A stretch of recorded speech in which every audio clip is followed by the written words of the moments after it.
부르심이라는 제목으로 함께 은혜를 나누겠습니다. 1장 2장, 사무엘상 1장 2장 말씀을 통해서 우리는 엘리 제사장과 그 아들들이 얼마나 하나님을 멸시하고 하나님 앞에 잘못되어져 왔는가 그 모습을 좀 보았습니다. 그래서 이스라엘이 영적으로 타락하고 무능력해진 그런 모습을 보았죠. 영적으로 어두운 시대였을 뿐만 아니라 시대적으로도 여러 가지 전쟁이 있고 그래서 사회적으로 경제적으로 국가적으로 어려운 시대를 살고 있었다 이렇게 말씀드렸습니다. 이런 힘들고 어려운 시대에 이제 오늘 하나님께서 사무엘을 선택하셔서 어두운 시대에 등불과 같은 존재로 사용하시는 말씀이 이제 오늘부터 시작되는 말씀입니다.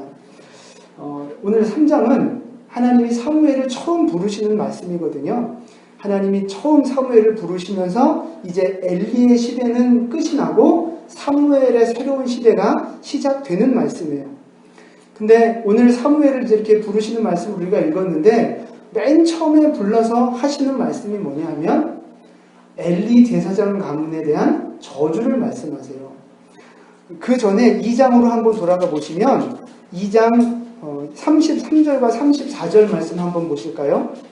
사무엘상 2장 33절 34절 같이 읽습니다. 내 제단에서 내가 끊어버리지 아니할 내 사람이 내 눈을 쇠잔하게 하고 내 마음을 슬프게 할 것이요 내 집에서 출산되는 모든 자가 젊어서 죽으리라. 내 두 아들 홈니와 비느하스가 하나의 주이니 그들이 강할 그 일이 내게 책임지리라. 아멘. 하나님이 원래 그 엘리 제사장 가문을 축복하셨었거든요. 그 3장 13절에 나오는데 내 집이 영원하겠다 이제 이렇게 약속을 주셨었는데 이제 오늘 그 말씀을 취소하시겠다는 거예요. 그러면서 하시는 말씀이 뭐냐면 내 집에서 출산되는 자가 다 젊어서 죽으리라 하는 거예요. 그러니까 가문이 이제 몰락하는 말씀을 하시는 거죠. 그리고 홈니와 비느하스 그 두 아들이 한날에 죽게 될 것이다. 그 저주를 이미 먼저 하셨었어요. 근데 오늘 사무엘을 부르시면서 하시는 말씀이 12절 말씀이에요. 3장 12절 말씀. 거기 보면 3장 12절 말씀 같이 한번 읽어볼까요? 내가 엘리의 집에 대하여 말한 것을 처음부터 끝까지 나의 그에게 다 하리이다. 아멘.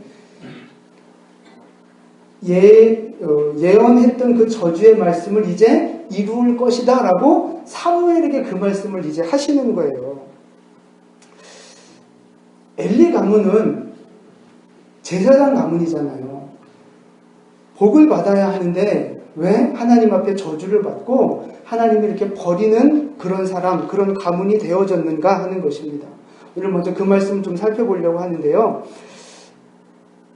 3장 13절 말씀 같이 한번 읽어볼까요? 왜 하나님이 버리시는가에 대한 말씀이 나와 있어요. 3장 13절 말씀 같이 읽습니다. 내가 그의 집을 영원토록 심판하겠다고 그에게 말한 것은 그가 아는 자 때문이니 이는 그가 자기의 아들들이 저주를 자청하게 금하지 아니하였음이니라. 아멘. 엘리 가문이 멸망하는 이유가 뭐냐면 아들들의 죄를 방치했기 때문이라 이렇게 말씀하고 계세요. 엘리의 아들들이 어떻게 하나님을 멸시했습니까? 재물에 막 손을 대고 성전 지키는 여자들과 막 간음하면서 하나님을 멸시하고 말씀을 멸시하는 그런 못된 짓을 했죠. 근데 엘리가 아버지로서 그리고 대제사장으로서 그걸 막았어야 되거든요. 못하게 하고 야단치고 했어야 되는데 그걸 안 했다는 거예요. 그래서 하나님이 엘리 가문을 심판하시겠다 말씀하시는 겁니다. 근데 여러분 진짜 이 엘리 제사장이 한마디도 안 하고 애들 이렇게 야단도 안 치고 정말 그랬나요? 그러진 않았어요. 야단 쳤어요. 다시 2장으로 가보세요. 2장 24절과 25절 말씀입니다. 사무엘상 2장 24절 25절 같이 읽습니다. 내 아들들아 그리하지 말라. 내게 들리는 소문이 좋지 아니하니라. 너희가 여호와의 백성으로 범죄하게 하는도다. 사람이 사람에게 범죄하면 하나님이 심판하시려니와 만일 사람이 여호와께 범죄하면 누가 그를 위하여 간구하겠느냐 하되 그들이 자기 아버지의 말을 듣지 아니하였으니. 네, 거기까지요. 아들들아 그리하지 말라 야단쳤어요. 하지 말라고 말씀했어요, 아버지가. 그런데 25절 끝에 가니까 뭐라 그래요? 자기 아버지의 말을 듣지 않았다는 거예요. 듣지 않았다.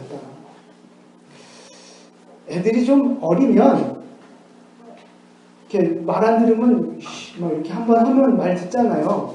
근데 조금 크면 말도 안 되면 이제 좀 때리면 말 듣잖아요. 안 때리고 키우셨나 봐요. 분위기가 나만 때린 것 같은데. 근데 애들이 점점 커가면 문제예요, 이제. 이건 뭐 말을 해도 쳐먹지도 않고 이제 그렇다고 머리 컸는데 때릴 수도 없고. 그나마 부모가 좀 젊고 좀 이렇게 돈을 갖고 있으면 그나마 조금 어떻게 해볼 수 있어요. 그죠? 돈 가지고. 근데 이제 부모가 늙고 돈도 없고 그러면 그건 이제 어떻게 할 수가 없어요. 지금 이 엘리 제사장이 그런 상황이에요. 나이도 많죠. 이제 현역에서 물러났죠. 애들은 컸죠. 말을 안 듣는 거예요.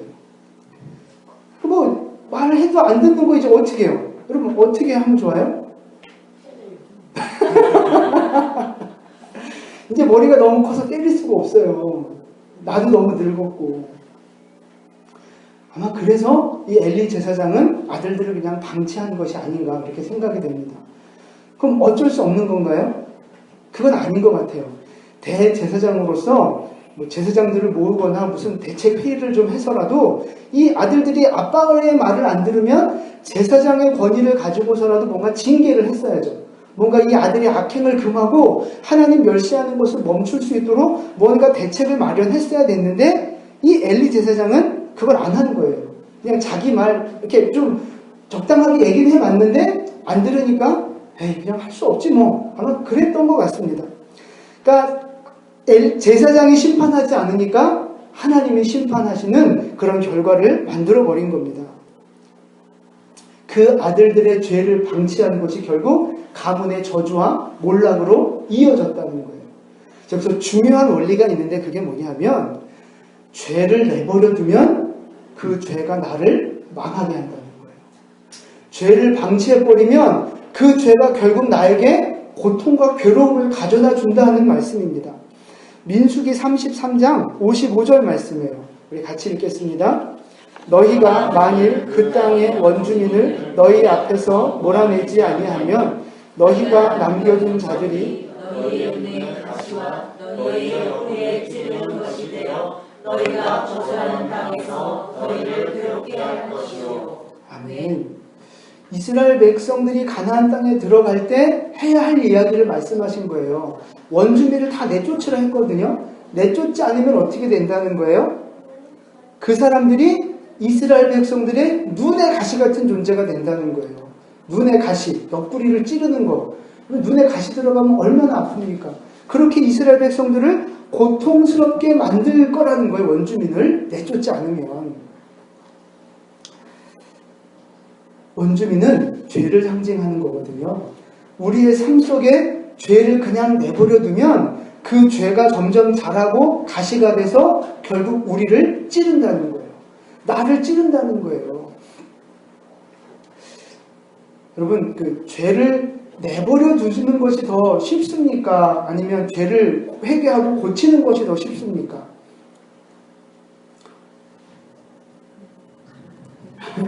가만히 놔두는 게 쉽죠. 그냥 여러분 물건도 그렇잖아요.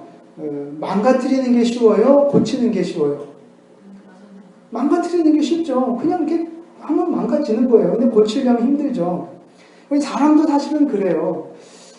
뭐 이렇게 잘못된 습관이나 잘못된 생각 들어간 거 고치려고 그러면 그게 잘 안 되죠. 나도 잘 안 되고 다른 사람도 고치려고 해봐도 그게 잘 안 돼요. 왼수 막 그게 아니라 그게 잘 안 되는 거예요, 원래. 그래서 막 뭐라고 막 얘기하면 자꾸 잔소리 같아지고 하다 막 싸우고 막 큰 소리 치고 막 그러죠. 그러면서 뭐라 그래요? 아, 그냥 냅둬. 이렇게 살다 줄게. 그러는 거잖아요. 해도 안 고쳐지면 그냥 냅둬 이렇게 살다 줄게 그러는 거예요. 근데 진짜 냅두면 진짜 그렇게 살다 죽는다니까요. 죄를 버리지 않으면, 죄를 고치지 않으면 진짜 그 죄 때문에 내 인생이 고난을 당하게 되고 결국 망하게 된다는 거예요. 그래서 죄의 문제는 반드시 해결하고 회개해야 된다는 거예요. 기억이나 감정이나 뭐 생각 이런 거는 시간이 지나면 없어지지만 죄는 시간이 지난다고 없어지는 게 아니에요. 회개하고 씻어야만 없어지는 거예요.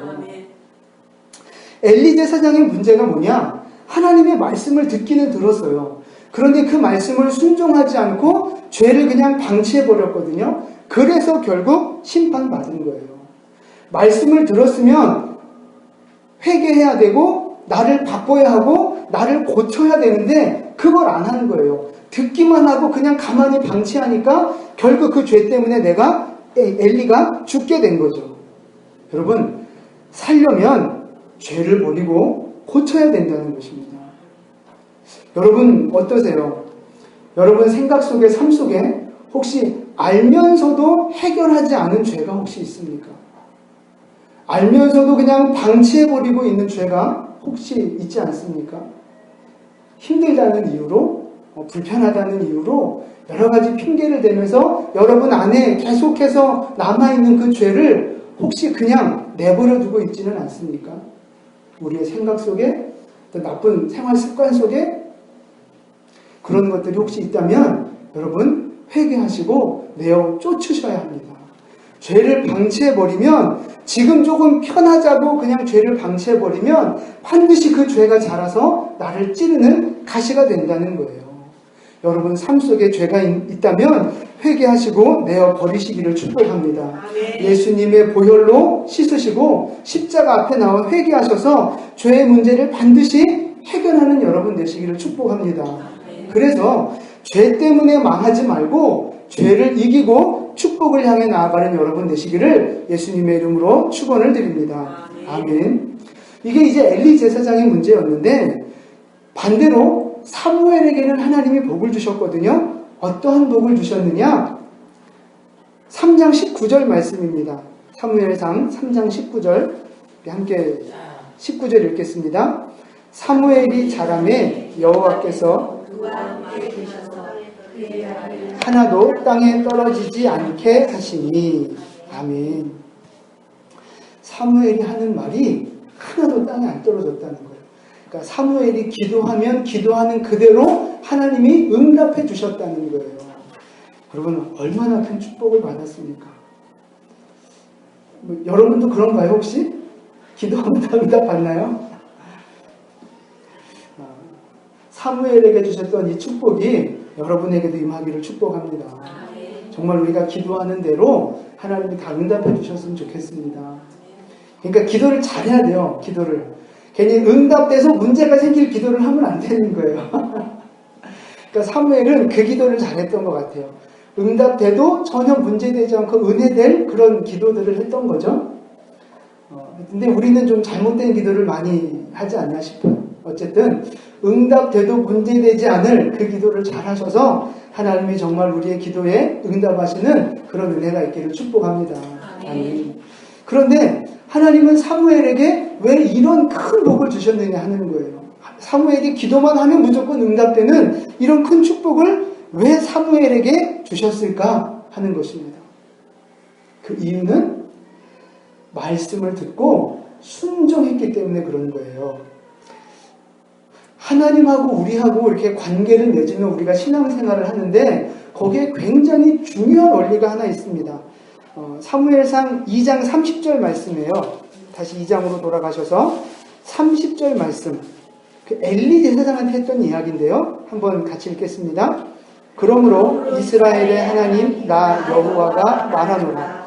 내가 전에 내 집과 내 조상의 집이 내 아버지의 영원히 행하리라 하였으나 이제 나 여호와가 말하노니 결단코 그렇게 하지 아니하리라. 나를 존중히 여기는 자를 내가 존중히 여기고 나를 멸시하는 자를 내가 경멸하리라. 아멘.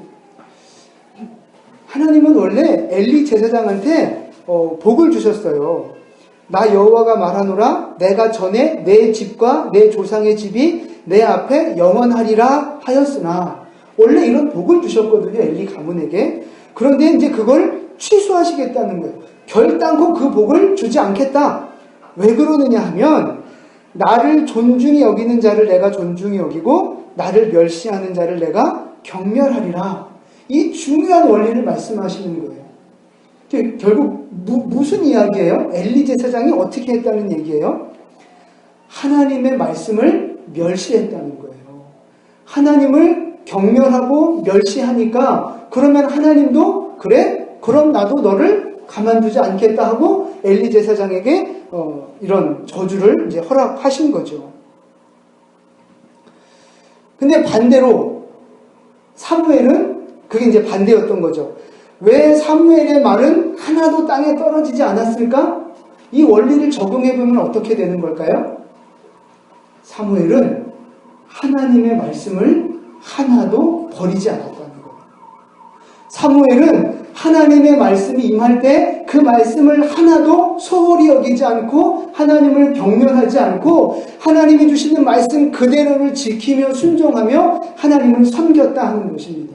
그러니까 하나님도 사무엘의 모든 말을, 모든 기도를 하나도 떨어뜨리지 않고 다 응답하셨다는 거예요. 하나님을 존중히 여기면 하나님이 우리를 존중히 여기시고, 우리가 하나님을 경히 여기면 하나님도 우리를 멸시하신다는 거예요. 굉장히 중요한 원리입니다. 이게 마태복음에서 예수님도 하셨던 말씀이에요. 마태복음 7장 12절 말씀 같이 읽습니다. 그러므로 무엇이든지 너희도 남을 대접하라. 이것이 율법이요 선지자니라. 아멘. 가장 중요한 황금율법이라고 불려지는 말씀입니다. 남에게 대접을 받고자 하는 대로 남을 대접하라는 거예요. 그래서 인간관계 속에서도 똑같이 마찬가지고요. 하나님과 우리하고의 관계 속에서도 마찬가지라는 거예요. 내가 하나님 앞에 복을 받고 싶으면, 내가 하나님의 은혜를 누리고 싶으면 나도 하나님 앞에 먼저 그런 하나님을 대우하고 하나님을 섬겨드리는 믿음의 자세가 먼저 필요하다는 것입니다. 여러분 생각해 보세요. 하나님이 말씀하실 때 나는 무시하고, 하나님이 명령하실 때 불순종하고, 하나님 위해서 안 살고 그냥 나만을 위해서 살아가는 그런 모습인데, 그러면서 내가 하나님 보고 내 기도 들어주세요, 하나님 나 도와주세요, 나 축복해 주세요, 이렇게 하나님 앞에 나아가면 하나님이 도와주시겠습니까? 물론 도와는 주시죠. 우리를 사랑하시니까 긍휼히는 여기시지만, 이런 사무엘과 같은 좋은 관계의 축복을 누릴 수 없다는 거예요. 양심이 있으면 우리가 그럴 수 없는 거 아닙니까? 나는 하나님 말씀 무시하고, 나는 하나님 앞에 불순종하면서 하나님 보고는 내 기도 좀 들어달라고, 하나님 내 기도 안 들리냐고 막 이렇게 하나님 앞에 뗐으면 안 되지 않겠느냐 하는 거예요. 사무엘이 하나님을 최고로 대접하고 하나님 말씀을 소중하게 여기니까, 그래서 순종하니까 하나님도 사무엘의 기도를, 말을 100% 응답해 주신 것처럼, 여러분 우리에게도 이런 사무엘의 축복이 임하기를 간절히 축복합니다. 하나님의 말씀을 소중하게 여기세요. 하나님 여러분에게 말씀 주시고 감동 주시는 거 있잖아요. 그 말씀에 순종하세요. 그냥 냅둬 이렇게 살다 죽게 그러지 마시고 정말 여러분 순종하세요. 내가 하나님 말씀에 순종하는 것이 곧 하나님을 경외하는 거예요. 내가 그런 모습으로 살아갈 때 하나님도 나의 작은 신음에까지 응답하시면서 우리를 도와주시고 축복해 주실 줄로 믿습니다. 아멘. 그래서 사실 우리의 인생은요, 갈림길을 걸어가는 길과 같아요. 하나님의 말씀을 불순종했던 엘리의 길이 있고, 하나님 말씀을 소중하게 여겼던 사무엘의 길이 있고, 이 갈림길에서 늘 우리는 살아간다는 것입니다. 엘리의 길이 있고 사무엘의 길이 있는데 그 선택은 내가 하는 거예요. 내가. 신명기 30장 19절 말씀을 한번 보겠습니다. 같이 읽겠습니다. 내가 오늘 하늘과 땅을 불러 너희에게 증거를 삼노라. 내가 생명과 사망과 복과 저주를 내 앞에 두었은즉 너와 내 자손이 살기 위하여 생명을 택하고. 아멘. 하나님은 우리 앞에 생명과 복을 두기도 하셨고 저주와 죽음을 이렇게 놓기도 하셨다는 거예요. 그러면서 우리 보고 네가 선택해서 가라 말씀하시는 거죠.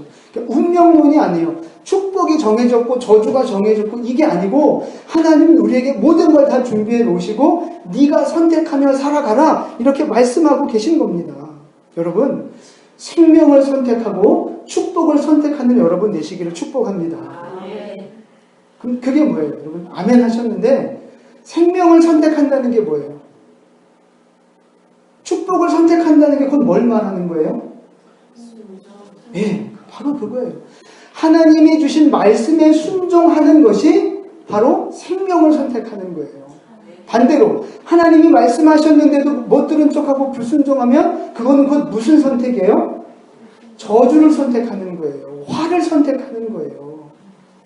사랑하는 성도 여러분, 선택한다는 건 순종한다는 말이거든요. 하나님의 말씀에 순종하셔서 순종을 선택하셔서 생명의 길, 축복의 길을 걸어가시기를 축복합니다. 그럼 여러분 잘 생각해 보세요. 주일 예배를 잘 안 빠지고 나오는 것이 생명을 선택하는 걸까요? 빠져먹는 것이 생명을 선택하는 걸까요? 여러분 잘 생각해 보세요. 이제 우리 100일 성경 묵상도 하고 백독 축제도 하고 있는데 성경을 잘 묵상하고 읽는 것이 생명을 선택하는 길입니까? 아니면 성경 안 읽는 것이 축복을 선택하는 길입니까?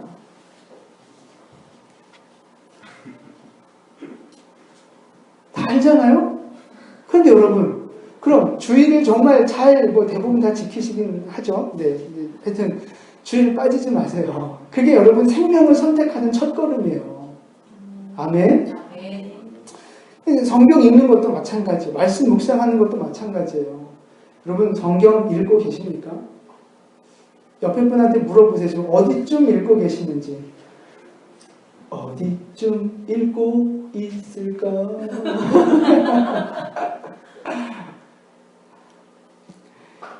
읽는 것이 축복을 선택하는 길이라니까요. 말씀을 묵상하는 것이. 여러분 기도하는 것이 축복을 선택하는 길일까요? 기도 안 하는 것이 축복을 선택하는 길일까요? 답은 뻔하잖아요. 근데 여러분 왜 축복을 선택하지 않고 계시느냐 하는 거예요. 왜 성경을 읽지 않고 왜 기도를 하지 않고 왜 하나님을 정말 경외하지 않으면서 축복을 달라고 어거지를 부리느냐 하는 거죠. 복은 받고 싶다고 하면서 복의 근원이신 하나님한테서 멀어지고 하나님의 말씀에 귀를 닫고 그 하나님 앞에 나와 기도하지 않으면 어쩌자는 거예요. 생명을 선택하고 복을 선택하는 여러분 되시기를 축복합니다. 다시 한번 말씀드리지만 그 축복은 내가 선택하는 거예요. 믿음을 선택하고 기도를 선택하고 말씀을 선택하는 그 선택이 곧 나에게 복이 되고 생명이 되고 축복이 되는 줄 믿으시기를 바랍니다. 우리 옆에 분에게 인사하시죠. 생명과 축복을 선택합시다 하고 인사하겠습니다. 그 말뜻이 뭐냐고 한번 물어보세요. 다시.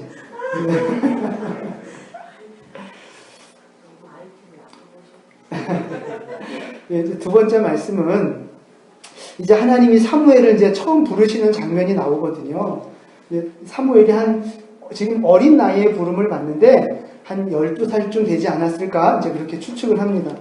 성전에서 이제 잠을 자려고 누웠는데 하나님이 처음 이제 부르시는 거예요. 사무엘아 부르시는데 오늘 본문 4절 말씀입니다. 4절 같이 읽어보겠습니다. 여호와께서 사무엘을 부르시는지라 그가 대답하되 내가 여기 있나이다 하고. 아멘. 3장 4절입니다. 하나님이 사무엘을 부르시니까 사무엘이 내가 여기 있나이다. 하나님의 역사는요 부르심에서부터 시작되는 거예요. 부르심에서부터. 아브라함을 부르시고 모세를 부르시고 베드로를 부르시면서 새로운 역사들을 만들어 가시거든요.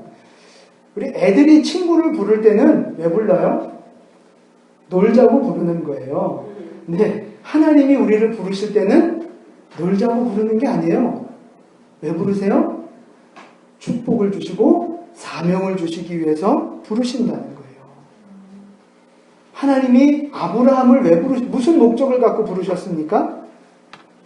큰 민족을 이루고 복의 근원이 되게 하시려고 부르셨어요. 모세를 부르신 목적은 뭐였습니까? 이스라엘 백성들을 애굽에서 구해내라고 불러주셨어요. 다 몰라요? 알아요? 그럼 마지막 베드로를 부르신 목적은 뭐예요?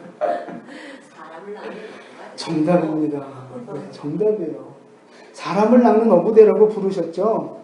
그럼 진짜 중요한 질문, 하나님이 사무엘은 왜 부르셨습니까?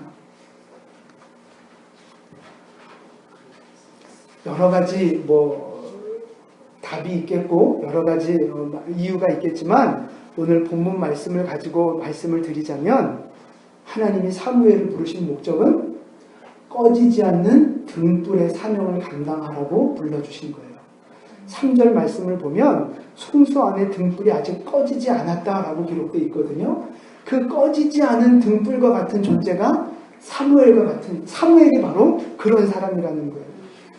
여러분, 그 제사장이 감당해야 할 중요한 사명 중에 하나가 뭐냐면 성소 안에 그 등불을 꺼트리면 안 되는 거예요. 거기는 창문이 없어서 그냥 문 닫고 있으면 깜깜해서 아무것도 안 보이거든요. 그래서 거기에는 항상 등대를 켜놔요. 그러니까 촛불을 켜놔요. 7개를. 그걸 꺼트리면 안 돼요. 그게 제사장의 사명이에요. 하나님이 이 사무엘을 오늘 그 등대와 같은 꺼지지 않는 등대와 같은 사람으로 그 사명자로 사무엘을 부르고 계시는 거예요. 그래서 사무엘은 한평생 기도하는 삶을 살았고 마지막까지 기도를 쉬는 죄를 범하지 않겠다 결단하는 모습이 나옵니다. 사무엘상 12장 23절 말씀인데요. 우리 앞에 보시고 같이 읽겠습니다.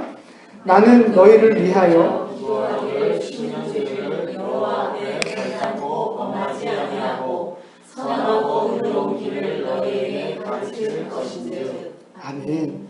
사무엘의 고백입니다. 기도하기를 쉬는 죄를 결코 범하지 않겠다는 거예요. 기도의 등불을 꺼트리지 않겠다는 거예요. 이게 하나님이 사무엘을 부르신 목적이었고 사무엘이 살아가는 사명의 표대였다는 거예요.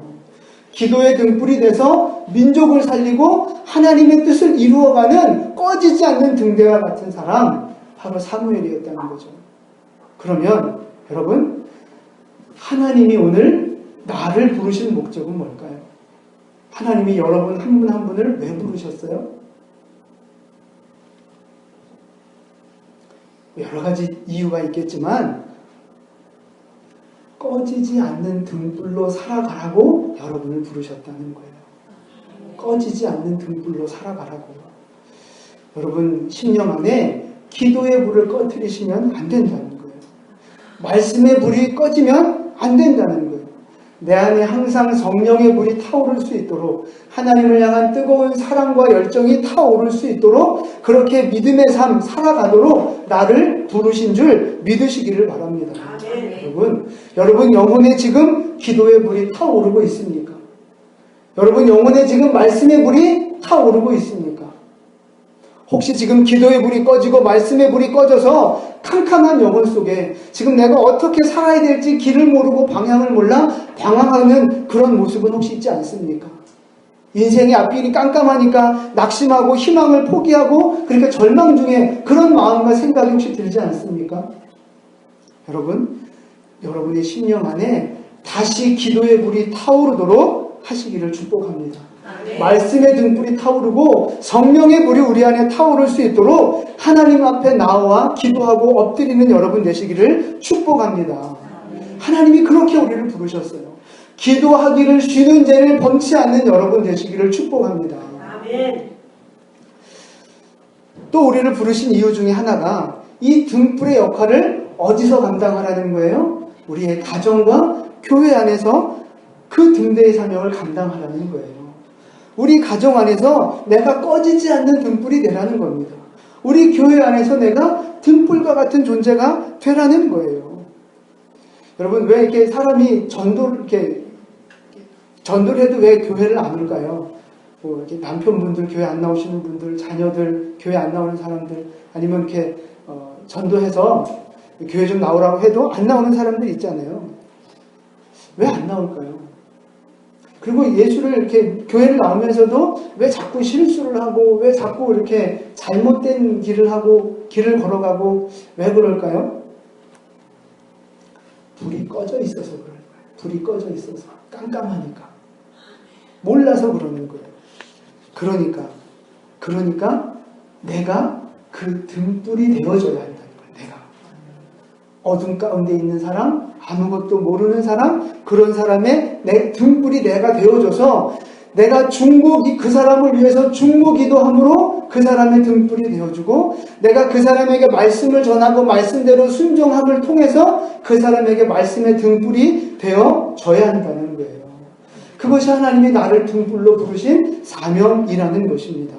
여러분, 여러분의 가정 안에서 여러분이 등불 되시기를 바라고, 우리 교회의 등불의 사명을 감당하는 여러분 되시기를 축복합니다. 하실 수 있겠죠? 뭐 이렇게 영혼 없이 아멘 하시면 어떻게 해요? 뭐 이게 굉장히 중요한 지금 결단인데 아멘? 이러면 어떻게 하겠다는 거예요 도대체? 부담스러운 거죠. 지금 나 하나도 지금 먹고 살기도 지금 죽겠는데 뭘 누구의 등불이 되고 누구를 전도하고 힘들 수 있어요. 그러나 하나님은 우리를 등불로 부르셨다는 거예요. 그래서 여러분, 아무리 어둠이 짙어도 작은 불 하나가 켜지면 어둠이 그걸 이기지 못하잖아요. 마찬가지예요. 하나님이 나를 등불로 불러주셨어요. 아무리 환경이 어렵고 주변에 여러 가지 여건이 어둡고 깜깜하고 길이 막힌 것 같아도 내가 등불의 사명을 감당하기 시작하면 어둠이 물러가고 길이 보여지고 반드시 그 문제들이 해결되어짐을 믿으시기를 바랍니다. 아멘. 여러분 남편, 여러분 자녀들, 여러분 가지고 있는 어떤 기도의 제목들 다 마찬가지예요. 내가 등불의 사명, 내 등불을 꺼트리지 않는 이상 반드시 내가 등불이 되어 다른 사람들까지도 불을 지필 수 있는 축복의 도구가 됨을 믿으시기를 바랍니다. 그러니까 낙심하지 마세요. 좌절하지 마세요. 내 등불만 잘 밝히고 있으면 반드시 되어질 날이 올 겁니다. 제가 힘들고 어려울 때 가끔 부르는 찬양이 있어요. 되게 좋아하는 찬양인데 가사 한번 보여드릴까요? 나를 지으신 이가 하나님. 제가 이걸 부르고 싶은데 제가 감당할 수 없는 의미라 같이 한번 읽어보겠습니다. 시작. 나를 지으신 이가 하나님, 나를 부르신 이가 하나님, 나를 보내신 이도 하나님, 나의 나된 것은 다 하나님이라. 아멘. 이 가사를 잘 묵상해 보세요, 여러분. 나를 지으신 분이 하나님이고 구원으로 부르신 분도 하나님이시고. 이제 한번 복창 한번 하실래요? 나를 이 사명의 자리로 보내신 분도 하나님이라는 거예요. 그러니까 나의 시작과 끝이 지금 다 여기까지가 하나님의 은혜로 이루어졌다는 거예요. 그러면 앞으로 내가 남아있는 살아가야 할 그 인생의 걸음과 사명까지도 하나님 안에 있다는 거예요. 그러니까 힘들고 좌절이 되고 낙심이 되고 시험이 든다 할지라도 나를 지으신 분이 하나님이요, 나를 부르시고 이 자리에 세우신 분이 하나님이라는 것을 기억하면 여러분 다시 힘을 낼 수 있다는 거예요. 다시 일어설 수 있다는 거예요. 여러분, 하나님이 여러분을 부르셨고 지으셨고 여러분과 함께함을 믿으시기를 바랍니다. 더 이상 내 힘으로 살지 마시고 하나님이 주시는 은혜와 능력으로 살아서 승리하는 여러분 되시기를 축복합니다. 하나님의 도우심을 믿고 사무엘처럼 믿음으로 순종하여 축복의 길, 사무엘의 그 등불의 길 걸어가는 여러분 되시기를 예수님의 이름으로 축원을 드립니다. 아멘. 기도하겠습니다.